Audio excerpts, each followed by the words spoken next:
नमस्कार बच्चों, Isha classes online education में आप सभी का एक बार फिर से स्वागत है। देखिए बच्चों, 12th क्लास आरबीएसई बोर्ड के जो हिंदी साहित्य के विद्यार्थी है उनकी बुक सरयू बुक मैं करवा रहा था, जिसके अंदर अभी तक हम लोग 8 चैप्टर जो है पद भाग के अंदर कर चुके हैं। आज के इस वीडियो के अंदर नवा चैप्टर है जिसका नाम है पेशोला की प्रतिध्वनि, जो कि जयशंकर प्रसाद जी के द्वारा लिखा गया है। इसके बारे में हम लोग बहुत विस्तार से चर्चा करने वाले हैं, साथ ही उन सभी बातों के ऊपर हम लोग चर्चा करेंगे जिससे कि आप अपने पेपर को समझ सकें कि किस तरीके से हम लिटरेचर की तैयारी करें। तो देखिएगा बच्चों, वीडियो पूरा देखना है, बिल्कुल स्किप नहीं करना है, ताकि सभी चीजें आप आसानी से समझ सके। तो देखिए, सबसे पहले हम बात कर रहे हैं कि जयशंकर प्रसाद जी जो हैं, जिसके बारे में ये चैप्टर लिखा है पेशोला की प्रतिध्वनि, यानी कि ये उदयपुर के अंदर पिछोला झील है। कौन सी झील है? उदयपुर के अंदर पिछोला झील है। उस पिछोला झील के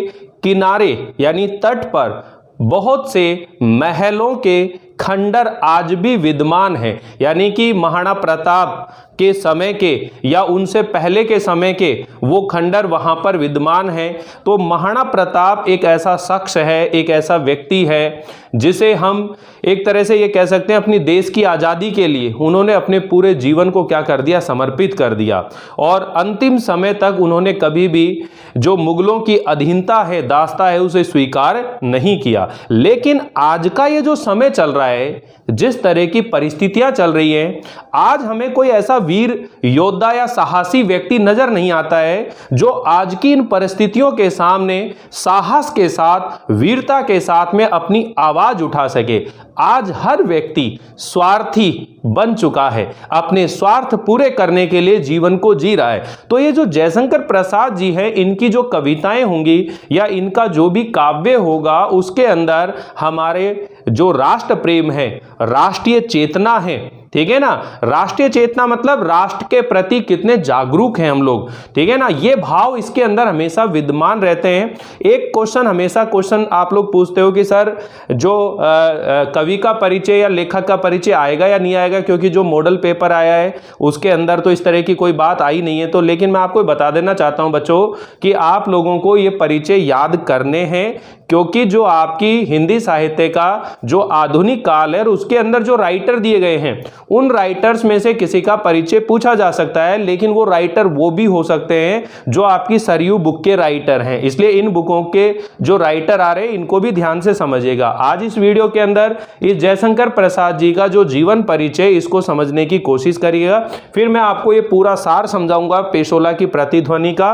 फिर पूरा चैप्टर आप लोगों को एकदम से क्लियर हो जाएगा। फिर इसको रीडिंग करेंगे, अनुवाद करेंगे, एक एक शब्द का अर्थ भी समझने की कोशिश करेंगे। तो देखिए बच्चों, जयशंकर प्रसाद जी, जिसको हिंदी साहित्य का जो छायावादी युग है, उस छायावादी युग के अंदर 4 स्तंभ हुए हैं। उन 4 स्तंभों में से प्रमुख स्तंभ माना जाता है। यह भी कह सकते हैं कि जो छायावाद के जो 4 स्तंभ हैं, 4 स्तंभ कौन कौन से हैं, जिसमें सबसे पहले जयशंकर प्रसाद जी आते हैं, दूसरे नंबर पर जो है सुमित्रा नंदन पंत का नाम आता है, तीसरे नंबर पर जो है सूर्यकांत त्रिपाठी निराला जी का नाम आता है, और चौथे नंबर पर महादेवी वर्मा का नाम आता है। इन्हें हम हिंदी साहित्य का जो छायावादी युग है उसके हम लोग ब्रह्मा, विष्णु, महेश और दुर्गा के नाम से भी इनको जाना जाता है। तो हम ये कह सकते हैं कि जो जयशंकर प्रसाद जी हैं, ये छायावादी युग के जो 4 स्तंभ हैं उनमें से प्रमुख स्तंभ हैं, और इन्हें छायावाद का ब्रह्मा जी कहा जाता है। समझ बैठी बात? इन्हें छायावाद का क्या कहा जाता है? ब्रह्मा जी कहा जाता है। और देखिए, आपकी जो बुक है इसके अंदर इसकी डेट दी हुई है 1890 ईस्वी, ठीक है, यानी इनके जन्म के बारे में बात करें 1890 ईस्वी में। लेकिन ज़्यादातर अगर हम बुक्स की बात करें तो वहाँ पर इनकी जो डेट ऑफ बर्थ दी है वो 1800 यानी 1889 ईस्वी इनका डेट ऑफ बर्थ दिया गया है। और उत्तर प्रदेश के अंदर काशी जिले के अंदर इनका क्या हुआ है? जन्म हुआ है। तो एक एक चीज़ों को आप लोग क्लियर करते चले। यहाँ पर आप लोगों को मौखिक में पूरा याद करवा देता हूँ। तो सबसे पहली लाइन आप लोगों को क्लियर हो गई होगी, छायावादी युग के ब्रह्मा किसको कहा जाता है? तो छायावादी युग के ब्रह्मा जयशंकर प्रसाद जी को कहा जाता है। इनका जन्म सन 1889 को ध्यान रखेंगे, 89 ईस्वी, ठीक है ना, 89 ईस्वी के अंदर इनका क्या हुआ है, जन्म। और कहां पर हुआ है, उत्तर प्रदेश के काशी जिले के अंदर एक प्रतिष्ठित परिवार है जिसका नाम है सुंगनी साहू। नाम क्या है, सुंगनी साहू। अब ध्यान रखिए, जयशंकर प्रसाद, प्रसाद किसका चढ़ता है, देवी देवताओं का।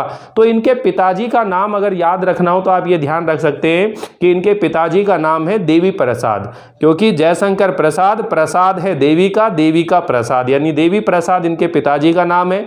और इनकी माता का नाम है मुन्नी देवी। इनकी माता का नाम क्या है बच्चों, मुन्नी देवी। तो ये थोड़ा सा इंट्रोडक्शन है जो आप लोग हमेशा ध्यान रखेंगे कि जो जयशंकर प्रसाद जी हैं छायावादी युग के ब्रह्मा माने जाते हैं। 4 स्तंभों में से प्रमुख स्तंभ है। इनके पिताजी का नाम देवी प्रसाद है, माताजी का नाम मुन्नी देवी है। उत्तर प्रदेश के काशी जिले के एक प्रतिष्ठित परिवार सुंगनी साहू परिवार में इनका जन्म हुआ है। लेकिन यानी इनके जो पिताजी हैं उनका क्या हो जाता है, देहांत हो जाता है।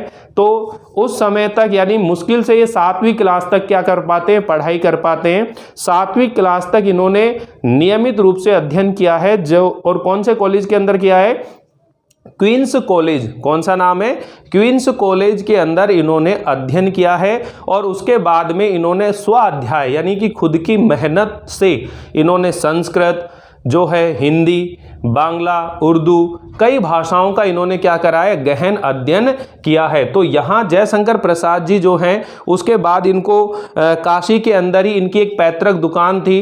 पैतृक दुकान यानी इनके पूर्वजों की दुकान थी जर्दा सुरती की। जर्दा सुरती क्या होते हैं, जहाँ पर पान मसाला, सिगरेट, बीड़ी वगैरह जो मिलती है, जर्दा सुरती की एक दुकान थी। वहाँ पर ये उस दुकान को संभाल लिया और वहीं पर ये साहित्यिक सृजन भी करते रहे। ये बहुमुखी प्रतिभा के धनी माने जाते हैं। इन्होंने कहानी भी लिखी है, उपन्यास भी लिखे हैं, नाटक भी लिखे हैं, निबंध भी लिखे हैं। तो ध्यान रखिएगा बच्चों, जब भी किसी राइटर के बारे में ये कहा जाता है कि इसने कहानी, उपन्यास, निबंध, ठीक है ना, इस तरह की रचनाएं लिखी हैं, तो हम ये कह सकते हैं कि वो बहुमुखी प्रतिभा का धनी था, यानी मल्टीपल टैलेंटेड। तो हम ये कह सकते हैं कि जयशंकर प्रसाद जी बहुमुखी प्रतिभा के धनी थे।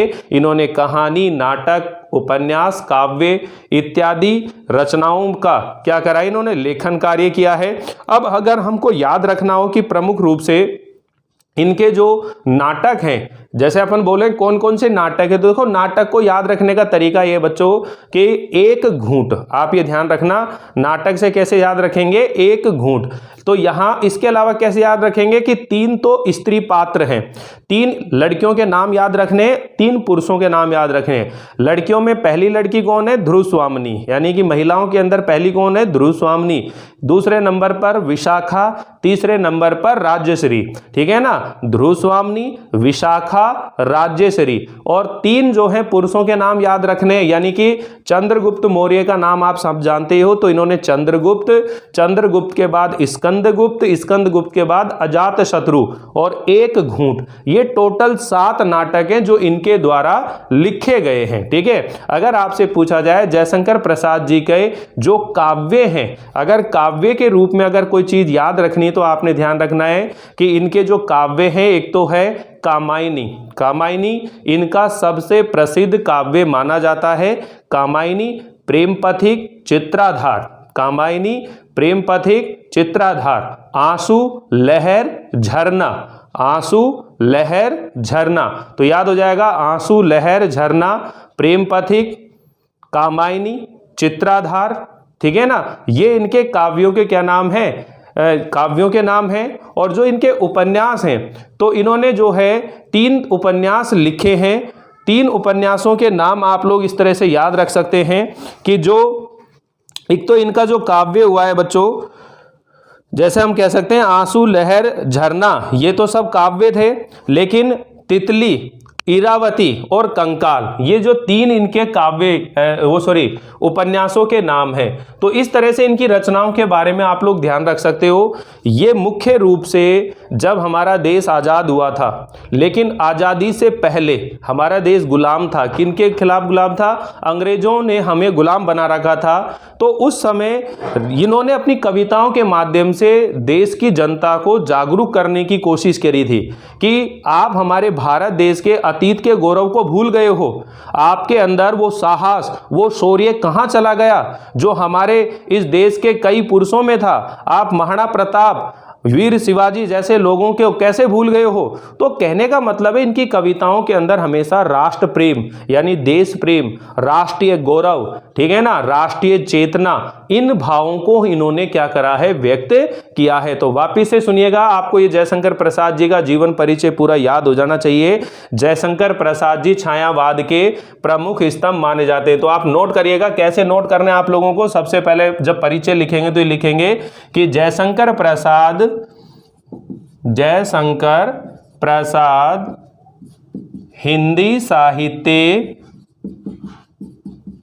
हिंदी साहित्य में छायावादी युग के चार स्तंभों में से प्रमुख स्तंभ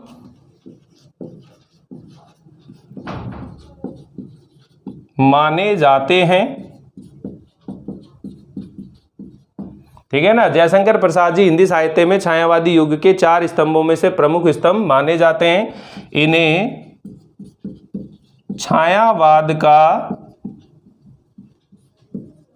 ब्रह्मा कहते हैं। इन्हें छायावाद का क्या कहते हैं, ब्रह्मा कहते हैं। इनका जन्म सन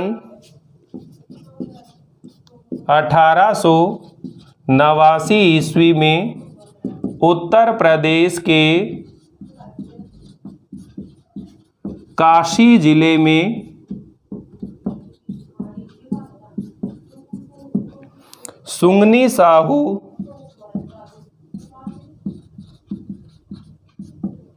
परिवार में हुआ था। इनके पिता का नाम देवी प्रसाद तथा माता का नाम मुन्नी देवी था। माता का नाम क्या था, मुन्नी देवी। यानी जब ये छोटे ही थे, ज़्यादा बड़ी आयु नहीं थी, इनके पिताजी का क्या हो गया था, देहांत हो गया था। और उसके बाद में यानी ये क्वींस कॉलेज के अंदर इन्होंने अध्ययन किया था। पिता की मृत्यु के बाद इन्होंने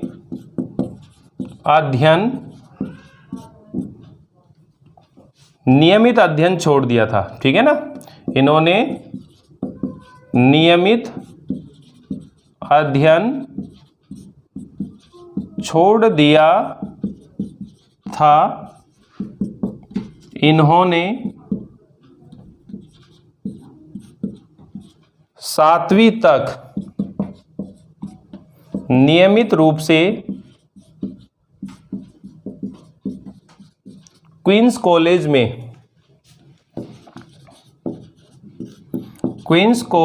में अध्ययन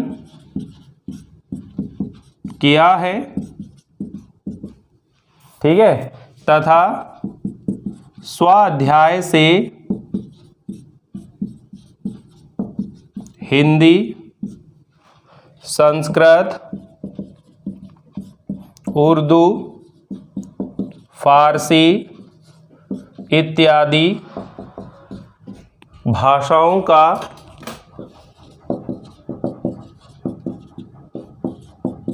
गहन अध्ययन किया।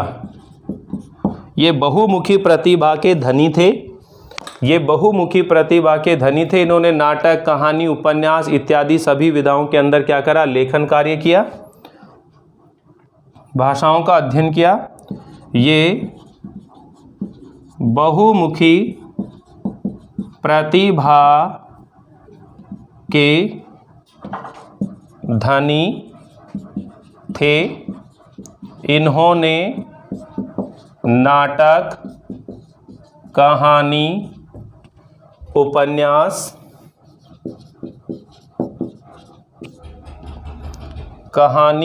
नाटक, कहानी, उपन्यास, काव्य इत्यादि विधाओं में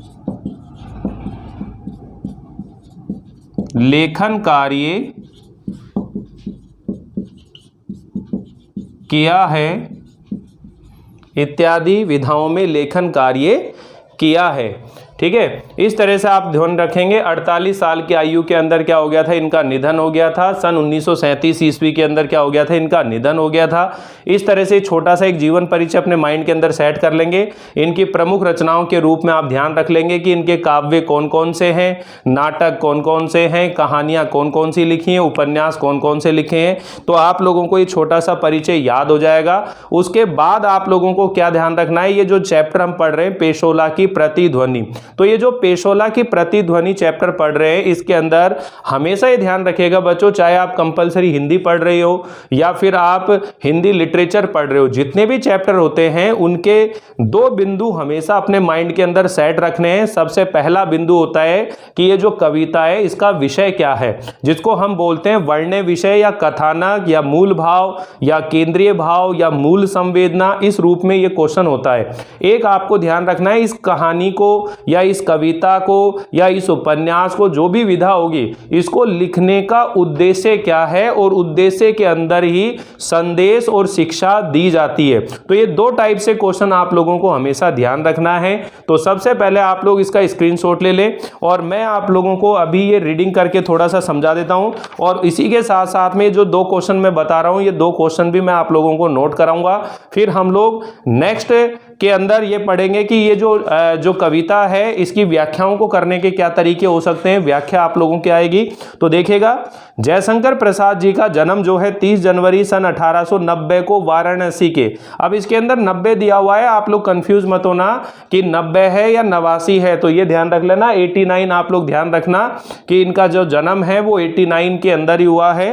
ठीक है, 89 को वाराणसी के एक संभ्रांत परिवार में, संभ्रांत का मतलब होता है एक संपन्न परिवार के अंदर इनका जन्म हुआ। और वो संपन्न परिवार कौन सा है, सुंगनी साहू परिवार के अंदर बाबू देवी प्रसाद जी इनके पिताजी का नाम है, माताजी का नाम मुन्नी देवी था। कविता करने की प्रवृत्ति यानी स्वभाव जो है ये बचपन से ही रहे, यानी कि बचपन से ही ये कविता लेखन कार्य करने लग गए थे, बचपन से ही कविता लिखते थे। 7वीं कक्षा तक क्वींस कॉलेज में इन्होंने अध्ययन किया। इसके बाद पिता का असामयिक क्या हो गया, निधन हो गया। अतः आगे की पढ़ाई उर्दू, हिंदी, संस्कृत एवं अंग्रेजी विषय के साथ घर पर ही हुई। पारिवारिक समस्याओं का सामना करते हुए भी आपने स्व अध्याय हमेशा जारी रखा। प्रसाद जी की मित्रता अपने समय के ख्याति प्राप्त यानी प्रसिद्ध लोगों से रही है, जिनमें राय कृष्णदास, केदारनाथ पाठक, मैथिली शरण गुप्त, पंत निराला, प्रेमचंद, महादेवी वर्मा, जैनेन्द्र कुमार आदि प्रमुख है। तो ये भी आप वैसे ध्यान रख लेंगे। बाकी परिचय में इन चीज़ों को लिखने की जरूरत नहीं है, लिखना चाहे तो लिख भी सकते हैं, ऐसा कोई दिक्कत नहीं है। ठीक है ना। यानी जो जयशंकर प्रसाद जी है इनका परिचय अपने समय के जो प्रतिष्ठित लोग थे उनके साथ हमेशा रही है। तो उसके अंदर केदारनाथ पाठक है, मैथिली शरण गुप्त है, ठीक है, सुमित्रा नंदन पंत है, सूर्यकांत त्रिपाठी निराला है, प्रेमचंद जी है, महादेवी वर्मा है, जैनेन्द्र कुमार हैं। प्रसाद जी प्रतिभा एवं कौशल के धनी होने के साथ स्वभाव से बड़े ही विनम्र थे, अंतर्मुखी प्रवृत्ति के साथ। अब देखो दो तरह के जो कैरेक्टर होते हैं, एक बहिर्मुखी होता है, एक अंतर्मुखी होता है। अंतर्मुखी का मतलब होता है कि ऐसा व्यक्ति जो अपने आप में मग्न रहता है, बिल्कुल शांत रहता है, मौन रहता है, उसे खास दुनियादारी से इतना मतलब नहीं होता, बिल्कुल इंटरनल होता है, वो अंतर्मुखी होता है। ठीक है ना। के साथ परिश्रमी स्वभाव इनकी विशेषता रही है। प्रसाद जी बहुमुखी प्रतिभा के धनी थे। उनकी लेखनी ने कविता, नाटक, कहानी, उपन्यास और निबंध आदि सभी विधाओं के अंदर लेखन कार्य किया है, उसको समृद्ध बनाया है। आपकी विविध काव्य रचनाएं इस प्रकार हैं। यानी मुक्तक काव्य, यानी कि जो काव्य लिखे उनके अंदर एक तो नंबर आता है चित्राधार, मैंने आपको पहले बता दिया ब्रज भाषा के अंदर लिखी हुई है। फिर आता है कानन कुसुम, ठीक है, कौन सा आता है कानन कुसुम, ये खड़ी बोली हिंदी का प्रथम संग्रह माना जाता है। तो आप ये ध्यान रख लेना, आपसे छोटे क्वेश्चन जो है वो पूछे जा सकते हैं, जो वस्तुनिष्ठ प्रश्न होते हैं इस टाइप्स के ये क्वेश्चन बन सकते हैं कि जयशंकर प्रसाद जी का खड़ी बोली हिंदी का प्रथम संग्रह कौन सा है। तो खड़ी बोली हिंदी का जो प्रथम संग्रह है वो क्या नाम है, कानन कुसुम। और चित्राधार जो है वो किस भाषा में लिखा गया है, ब्रज भाषा में लिखा गया है, ठीक है। झरना 25 कविताएं और बाद में 55, लहर इसमें टोटल जो है 43 कविताएं हैं। आज जो हम पेशोला की प्रतिध्वनि पढ़ रहे हैं ये इनके लहर काव्य से लिया गया है। कहाँ से लिया गया है, लहर काव्य से लिया गया है। तो लहर जो ये काव्य है मुक्त काव्य, इसके अंदर टोटल 43 कविताएं हैं। प्रबंध काव्य प्रेम राज्य, वन मिलन, अयोध्या का उद्धार, सोखा उच्छ्वास, प्रेम पथिक, ये पहले ब्रज भाषा में तथा बाद में खड़ी बोली में इनका प्रकाशन हुआ है। महाराणा का महत्व आंसू, कामायनी, ये महाकाव्य हैं। कामायनी महाकाव्य पर इन्हें मंगला प्रसाद पारितोषिक भी प्राप्त हुआ है। तो आपसे ये भी पूछा जा सकता है कि कामायन रचना के ऊपर इनको कौन सा पुरस्कार मिला है, या फिर पुरस्कार का नाम दे दें कि मंगला प्रसाद पारितोषिक जो है इनकी किस रचना पर मिला है। तो ये ध्यान रखेंगे इसमें कामायनी कौन सी के ऊपर मिला है, कामायनी के ऊपर। इनके नाटक है सज्जन, कल्याणी, करुणालय, विशाखा, अजातशत्रु, जन्मेजय का नागयज्ञ, कामना, स्कंदगुप्त, एक घूंट, चंद्रगुप्त, ध्रुव स्वामिनी। कहानियां हैं 5 कहानी संग्रह, छाया, प्रतिध्वनि, आकाशदीप, आंधी, इंद्रजाल, ये 5 कहानी संग्रह हैं। उपन्यास 3 उपन्यास लिखे इन्होंने, एक अधूरा रहा है, इरावती नाम का जो, ठीक है ना, कंकाल, तितली, इरावती, ये 3 उपन्यास हैं। साहित्यिक निबंध लिखे इन्होंने, प्रकृति सौंदर्य, भक्ति, हिंदी साहित्य सम्मेलन, सरोज, हिंदी कविता का विकास, ऐतिहासिक निबंध, सम्राट चंद्रगुप्त मौर्य, मौर्य राज्य परिवर्तन, आर्यावर्त का प्रथम सम्राट, दशरथ युद्ध, समीक्षात्मक निबंध, चंपू। चंपू क्या होता है, ऐसी रचना होती है जिसके अंदर गद्य और पद दोनों तरह से लेखन कार्य किया गया होता है, तो वह चंपू काव्य कहलाता है। कविता और कवि और कविता, कविता का रसास्वाद, काव्य और कला, रहस्यवाद, रस, नाटकों में रस का प्रयोग, नाटकों का प्रारंभ, रंगमंच इत्यादि इनकी जो है ये सारी रचनाएं हैं। तो आप लोगों को ये सब रचनाओं को ध्यान में रखना पड़े ऐसा ज़रूरी नहीं है, लेकिन मुख्य मुख्य जो बात हैं वो आपके माइंड में हमेशा होनी चाहिए कि कौन कौन सी चीज़ें जो हैं आप लोगों को ध्यान रखें बच्चे। अब देखो आगे क्या कर रहे हैं कि जो जयशंकर प्रसाद जी हैं वो छायावाद के प्रेरणाताओं में से एक कवि हैं। यानी छायावाद के जितने भी कवि हैं उनको प्रेरित सबसे पहले जो करने वाले व्यक्ति हैं वो जयशंकर प्रसाद जी हैं। मूलतः प्रेम और सौंदर्य के कवि रहे। यानी अगर आपसे छोटा क्वेश्चन पूछ लें कि जयशंकर प्रसाद जी मूल रूप में किसके कवि हैं, प्रेम और सौंदर्य के, किसके कवि हैं, अंडरलाइन कर लेना, प्रेम और सौंदर्य के कवि रहे हैं। इसके अलावा इनके काव्य में निम्नलिखित विशेषताएं पाई जाती है। एक तो विषय की नवीनता, इनके काव्य की सबसे बड़ी विशेषता यह है कि इनके काव्य के अंदर जो विषय है उसके अंदर नवीनता है, नवीन कल्पनाएं हैं, प्राकृतिक और मानवीय सौंदर्य का चित्रण है, लाक्षणिक वक्रता है। लाक्षणिक वक्रता का मतलब होता है लक्षण, जो वक्र का मतलब होता है टेढ़ा, या अपन यूं कह सकते हैं कि एक प्रतीकात्मक रूप के अंदर यहां पर इनके शब्दावली का प्रयोग किया गया है। भावनाओं का सूक्ष्म चित्रण हुआ है, रहस्यात्मकता आदि छायावादी विशेषताओं से युक्त है। सौंदर्य चेतना के साथ भारतीय इतिहास, दर्शन और संस्कृति के प्रति अनुराग तथा राष्ट्रीय चेतना, राष्ट्र भावना इनके काव्य के अंदर जरूर पाई जाएगी। इस प्रकार प्रसाद जी के काव्य में छायावादी, सौंदर्य परकता एवं भावुकता के साथ भारतीय संस्कृति के उज्जवल पक्षों और इतिहास के गौरवपूर्ण पन्नों का उजला रंग भी मिलता है जो राष्ट्रवादी भावनाओं को जागृत करता है। तो देखिएगा बच्चों, यहाँ पर जो एक क्वेश्चन बनता है वो आप लोगों को ये पूरा का पूरा एजीटी याद कर लेना है कि अगर आपसे पूछा जाए कि जयशंकर प्रसाद जी के काव्य की विशेषताएं बताइए, तो ये क्वेश्चन आप लोगों को रेडी कर लेना है, क्योंकि इस टाइप के क्वेश्चन जो है आने की संभावना रहती है। आपकी बुक के अंदर जो चीज़ है वो तो आपको सब चीज़ें याद करनी ही करनी है। यानी जयशंकर प्रसाद जी के काव्य के जो है उनकी मुख्य रूप से निम्नलिखित विशेषताएं हैं, यानी मूल रूप में वो प्रेम और सौंदर्य के कवि माने जाते हैं और उनकी विशेषताओं के अंदर सबसे बड़ी बात है कि विषय की नवीनता पाई जाती है, ठीक है ना। कल्पनाएं जो है नई कल्पनाएं पाई जाती हैं, प्राकृतिक और मानवीय सौंदर्य का चित्रण पाया जाता है, लाक्षणिक वक्रता, भावनाओं का सूक्ष्म चित्रण, रहस्यात्मकता आदि छायावादी विशेषताओं से युक्त है। सौंदर्य चेतना के साथ भारतीय इतिहास, दर्शन और संस्कृति के प्रति अनुराग तथा राष्ट्रीय चेतना, ये सब विशेषताएं आप लोगों को इसमें ध्यान रखनी है। आगे सुनिए, पाठ परिचय एक महत्वपूर्ण चीज होती है बच्चों, पाठ परिचय वाली भी, ये भी आप लोग ध्यान रखेंगे। इस अध्याय में दी गई कविता जिसका नाम है पेशोला की प्रतिध्वनि, इसमें राष्ट्र प्रेम से ओतप्रोत है। तो सबसे पहली बात है कि ये पेशोला की प्रतिध्वनि जो कविता है राष्ट्र प्रेम, राष्ट्रीय चेतना से ओतप्रोत एक ऐसी कविता है। इस कविता में कवि उदयपुर की पिछोला झील के किनारे बने हुए महाराणाओं के महलों और उनके झील में बने प्रतिबिंब के माध्यम से भारतीय लोगों को पुकार करके बार बार कह रहा है कि हम आज हमारी पुरानी जो अस्मिता है, अस्मिता का मतलब होता है अस्तित्व, हमारा पुराना गौरव, हमारा पुराना जो गर्व है, अभिमान है, उसको हम भूलकर सो गए हैं। हमें पुनः जागना है तथा देश के पुनरुद्धार का भार उठाना है। देश का फिर से उद्धार करने का जो दायित्व है, जिम्मेदारी है, उसे फिर से उठानी है। अतः कवि पूछता है कि वह कौन होगा। विचार हमें करना है कि वह मैं ही हूं। वह कौन होगा? मैं ही हूं। अर्थात हर भारतीय व्यक्ति को अपने देश की समृद्धि के लिए, अपने समाज की उन्नति के लिए, अपने राष्ट्र के विकास के लिए आगे आना पड़ेगा।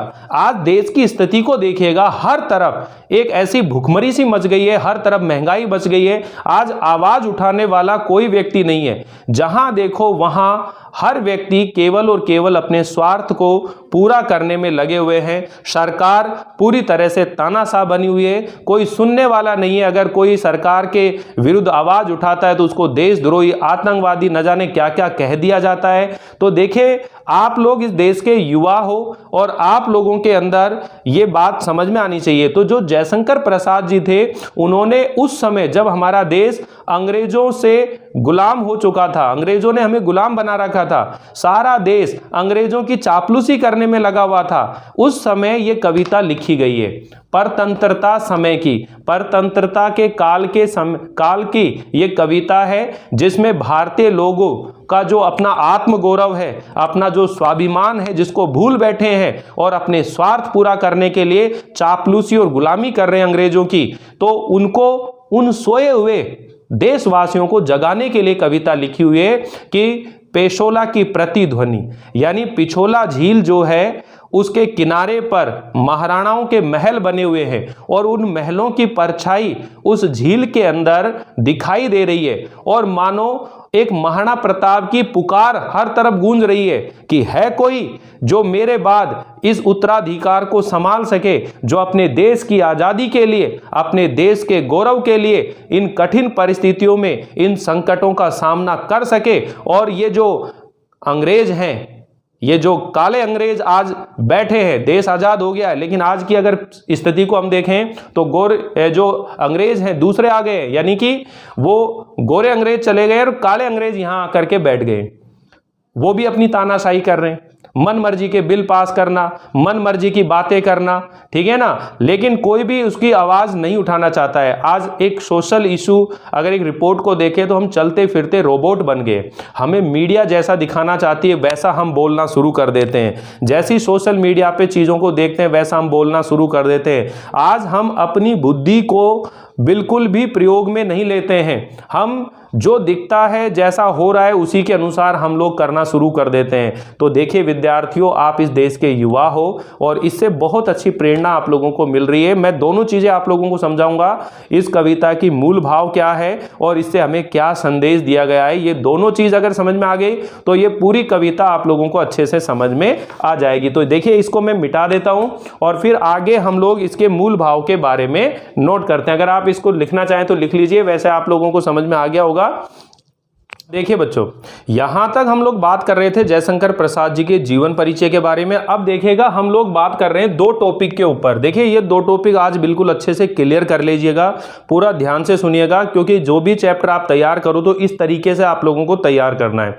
यानी एक विषय होता है जब आप लोगों को ये पॉइंट क्लियर करना है, यानी जितने भी चैप्टर आप पढ़ते हो तो उसके अंदर ये देखना चाहिए वर्ण विषय, यानी किस विषय को लेकर के ये कविता लिखी गई है। जैसे हम लोग कोई व्याख्या करते हैं तो व्याख्या के अंदर प्रसंग लिखते हैं, तो उस प्रसंग के अंदर विषय होता है कि इस पैराग्राफ में इस विषय के ऊपर बात की गई है। इसी तरह कोई ना कोई जो कविता लिखी गई है उस कविता के अंदर कोई ना कोई विषय जरूर होगा। तो सबसे पहले बात आपको वर्ण विषय पर ध्यान देना चाहिए। इस वर्ण विषय को बोला जाता है कथानक, इसी को बोला जाता है मूल भाव, इसी को बोलते हैं मूल संवेदना, इसी को बोलते हैं प्रतिपाद, व्यंजना और कथ्य। इनमें से कोई भी नाम आ जाए तो आपको बिल्कुल भ्रमित नहीं होना है, आप लोगों के माइंड में ये चीजें क्लियर होनी चाहिए। लेकिन जो पूछा जाएगा उसी के हिसाब से आपको उत्तर की लैंग्वेज को थोड़ा सा घुमाना पड़ता है। अगर आपसे कहें कि भाई इस कहानी की मूल संवेदना क्या है, तो आपने बताना है कि ये जो कविता है इसकी मूल संवेदना इस तरह से कवि जयशंकर प्रसाद जी ने बताई है। तो आप पहले मूल संवेदना के बारे में बात करेंगे। अगर कहें प्रतिपाद क्या है तो इसका प्रतिपाद ये है। अगर आपसे कहें इसका वर्ण विषय क्या है तो इसका वर्ण विषय ये है। उसके बाद आप लोग इस लाइन को सेट कर देंगे कि पेशोला की प्रतिध्वनि जो कविता है वो जयशंकर प्रसाद जी के लहर काव्य से संकलित है, लहर काव्य से ली गई है। इस कविता में राष्ट्रीय चेतना, देश प्रेम और आजादी की भावना, स्वतंत्रता की भावना तथा राष्ट्रीय गौरव का वर्णन किया है। तो सबसे पहले तो ये लाइन अपने दिमाग के अंदर सेट कर लीजिए, क्योंकि जब हम लोग कविता पढ़ेंगे आगे भी ये चीज आप लोगों को काम आएगी कि इस कविता के अंदर राष्ट्रीय चेतना, देश प्रेम, स्वतंत्रता की भावना तथा राष्ट्रीय गौरव का वर्णन किया गया है। इस कविता में महाराणा प्रताप और उदयपुर के अंदर है पिछोला झील, और उस पिछोला झील के किनारे पर महाराणाओं के क्या बने हुए, महल बने हुए हैं, और उन महलों की जो परछाई है वो उस झील के अंदर दिखाई दे रही है। तो उन्हीं सब चीजों को लेकर कवि ये कह रहा है, उनके प्रतिबिंबों के माध्यम से मेवाड़ की उस ऐतिहासिक वीर घोषणा का एक भावात्मक स्मरण किया है। अब आप सब परिचित हैं मेवाड़ की इस वीर घोषणा से, जब महाराणा प्रताप ने कहा था कि जब तक मैं अपनी मातृभूमि मेवाड़ को आजाद नहीं करा लूंगा तब तक मैं कोमल बिस्तरों पर शयन नहीं करूंगा, चांदी के बर्तनों में खाना नहीं खाऊंगा, ठीक है ना। और इस तरह की जो उन्होंने प्रतिज्ञा करी थी वो आजीवन उस प्रतिज्ञा को निभाते रहे। अपनी मातृभूमि मेवाड़ को हमेशा आजाद कराने के लिए वो संघर्षशील रहे, जंगलों में रहे थे वो, और न जाने किस तरह के संघर्षों को सामना करते हुए उन्होंने कभी भी जो मुगल थे उनकी अधीनता को क्या नहीं करी, स्वीकार नहीं करी। लेकिन आज ये अंग्रेज जब हमारे देश में आकर के बैठ गए हैं और हम गुलाम होकर के चुपचाप बैठ गए हैं, गुलाम तो गुलाम बने, हम उनकी चापलूसी और करने लगे। अगर वर्तमान समय के अंदर भी एक क्वेश्चन बनता है, ये हर कविता हर चैप्टर के अंदर ये बात भी कही जाती है कि वर्तमान समय में इस कविता का क्या महत्व है। तो वर्तमान समय में भी आज का जो माहौल है, आज का जो वातावरण है, उसमें भी इस कविता का बहुत बड़ा महत्व है बच्चों। क्योंकि आज देश का जो माहौल हम देख रहे हैं, आज भी हर व्यक्ति, ज्यादातर लोगों की अगर बात करें तो कोई आवाज उठाने वाला नहीं है, क्योंकि यहां जो भी आवाज उठाता है उसे जो सरकार है वो आतंकवादी, देशद्रोही कह करके और उसके विरुद्ध कोई ना कोई कार्यवाही करवा देती है। इसलिए आज कोई भी व्यक्ति आवाज नहीं उठाना चाहता है। आप देखते हो कि इस कोरोना काल के अंदर कितने सारे ऐसे मंत्री हैं, कितने ऐसे राजनेता हैं जो बड़ी बड़ी सभाओं का आयोजन कर रहे हैं, बड़े बड़े जुलूस और रैलियां निकाल रहे हैं, लेकिन जैसे हम यहाँ पर कह रहे हैं सबसे पहले अगर बात करें तो आज देश के अंदर जैसे लॉकडाउन की स्थिति बनी हुई है तो सारे व्यापार जो हैं ठप हो गए हैं, सारी दुकानों को जैसे समय से पहले बंद कर दिया जाता है और यहाँ तक कि सबसे पहले स्कूल कॉलेज जहां पर विद्यार्थी पढ़ सकता है उन चीजों को क्या कर दिया जाता है, बंद कर दिया जाता है। और जो सरकार की खुद की दुकान है उन दुकानों को वो खोलकर रखते हैं। क्या अजीब तमाशा बना रखा है। लेकिन ऐसी स्थिति के अंदर आज कोई आवाज उठाने वाला नहीं है। देश बिल्कुल ऐसी स्थिति में पहुंच गया है कि जैसे यहां एक तानाशाह का माहौल चल रहा है। तो आज के वर्तमान परिप्रेक्ष्य में भी देखें तो ये पेशोला की प्रतिध्वनि एक महाराणा प्रताप की ये गूंज है कि है कोई ऐसा है जिसमें साहस, जो आज इन सारे जो भी ये सरकार इस तरह के निर्णय ले रही है जिसकी वजह से गरीब व्यक्ति और ज्यादा गरीब होता जा रहा है, वो बीमारी से मरेगा नहीं मरेगा लेकिन भुखमरी से पहले मर जाएगा, ऐसी कंडीशन आज लोगों के सामने पैदा होती जा रही है। तो ऐसी स्थिति के अंदर कोई भी ऐसा व्यक्ति नहीं है जो सामने आकर के ऐसा आवाज उठा सके। तो ये हमारे अतीत के गौरव की बात हो रही है कि कहां गए वो लोग जो महान बनते थे, कहां गए महाराणा प्रताप जैसे लोग। तो इस समझने की कोशिश करो इस कहानी, ये जो कविता हम पढ़ रहे हैं बच्चों, इसका जो मूल भाव है या मूल संवेदना वो यही है कि यहां पर महाराणा प्रताप और उदयपुर के अंदर जो पिछोला झील के किनारे महाराणाओं के महल बने और झील में उनके जो प्रतिबिंब बने हुए,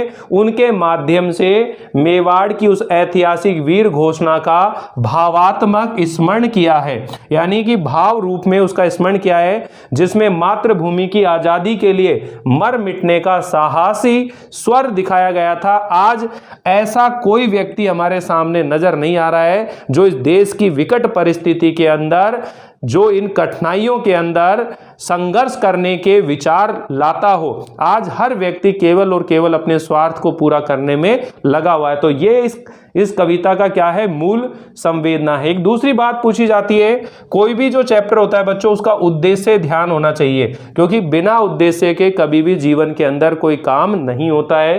तो इस उद्देश्य के साथ साथ आपसे ये भी पूछ लिया जाता है कि इसका संदेश क्या है, प्रेरणा क्या मिल रही है, शिक्षा क्या मिल रही है। तो आपने बताना है पेशोला की जो प्रतिध्वनि कविता है ये देश प्रेम के ऊपर आधारित है, राष्ट्रीय प्रेम के ऊपर आधारित है। इस कविता के अंदर महाराणा प्रताप की जो इच्छाएं थी, उनके जीवन में अंतिम समय में जो उनके मन की आकांक्षाएं थी, उनको बड़े ही मार्मिक ढंग से क्या किया गया है, यहां पर वर्णित किया गया है, चित्रित किया गया है। पिछोला झील की तरंगों में, लहरों में, संध्याकालीन वातावरण में, शाम के समय में एक पुकार गूंज रही है और वह पुकार है महाराणा प्रताप की। वह अपूर्ण आकांक्षाओं की गूंज है, अधूरी इच्छाओं की गूंज है। महाराणा प्रताप अपने जीवन के अंतिम क्षणों को देख करके व्याकुल हो गए। क्यों हो गए? क्योंकि उसके बाद उनको कोई भी ऐसा उत्तराधिकारी दिखाई नहीं दे रहा है जो अपनी मातृभूमि की आजादी के लिए लगातार क्या कर सके, संघर्ष कर सके। तो इस बात के लिए उसके मन में बेचैनी आती है। तो इस कविता से हमें प्रेरणा मिलती है, जिस तरह महाराणा प्रताप ने अपने पूरे जीवन काल में संघर्ष करते हुए, दुखों को सामना करते हुए और अपनी मातृभूमि की आजादी के लिए हमेशा वो संघर्ष करते रहे, लेकिन कभी भी मुगलों की दास्ता अधीनता को स्वीकार नहीं किया। उन्होंने अपने जीवन के अंदर जिस तरह से अपने दायित्व को निभाते हुए अपनी मातृभूमि को आजाद करने का सपना रखा था, उसी तरह आज हमें ये प्रेरणा लेनी चाहिए हमारे देश के विकास के लिए, हमारे देश की उन्नति के लिए, हमारे समाज की उन्नति के लिए। अगर हमें संघर्ष करना पड़े तो हमें कभी पीछे नहीं हटना चाहिए, हमें देश की आज़ादी के लिए हमेशा आगे आना चाहिए। आज फिर से हम सब उसी स्थिति में पहुंचते जा रहे हैं। कुछ मुट्ठी भर लोग हैं जो अमीर अमीर बने जा रहे हैं और गरीब होता जा रहा है। देश की सरकार भी उन अमीरों को ही फायदा पहुंचाने के लिए नए नए प्रोजेक्ट लाती है, नई नई नीतियां बनाती है और दिखावे का ऐसा ढोंग चल रहा है देश के अंदर, लेकिन उनके विरुद्ध आज कोई भी आवाज उठाने वाला नहीं है। तो इस कविता के माध्यम से हमें प्रेरणा मिलती है कि हमें जीवन में हमेशा अपने समाज देश की उन्नति के लिए कार्य करना चाहिए। ठीक है ना, इस तरह की ये कविता यहाँ पर बताई गई है। तो देखिए बच्चों, आज की इस वीडियो के अंदर केवल हम लोगों ने जयशंकर प्रसाद जी का जीवन परिचय और ये जो पेशोला की प्रतिध्वनि है इसका मूल भाव क्या है, यानी इसका वर्ण्य विषय क्या है और इससे क्या संदेश दिया गया है, ये बातें हम लोगों ने पढ़ी है। नेक्स्ट वीडियो के अंदर हम लोग पेशोला की प्रतिध्वनि इस पूरी कविता को ढंग से समझने की कोशिश करेंगे और उसके बाद उसके व्याख्याओं को समझने की कोशिश करेंगे। उम्मीद है कि आप लोगों को चैप्टर समझ में आ रहा होगा। मिलते हैं अगली बार उस कविता को आगे बढ़ाते हुए, तब तक के लिए थैंक यू, बाय बाय।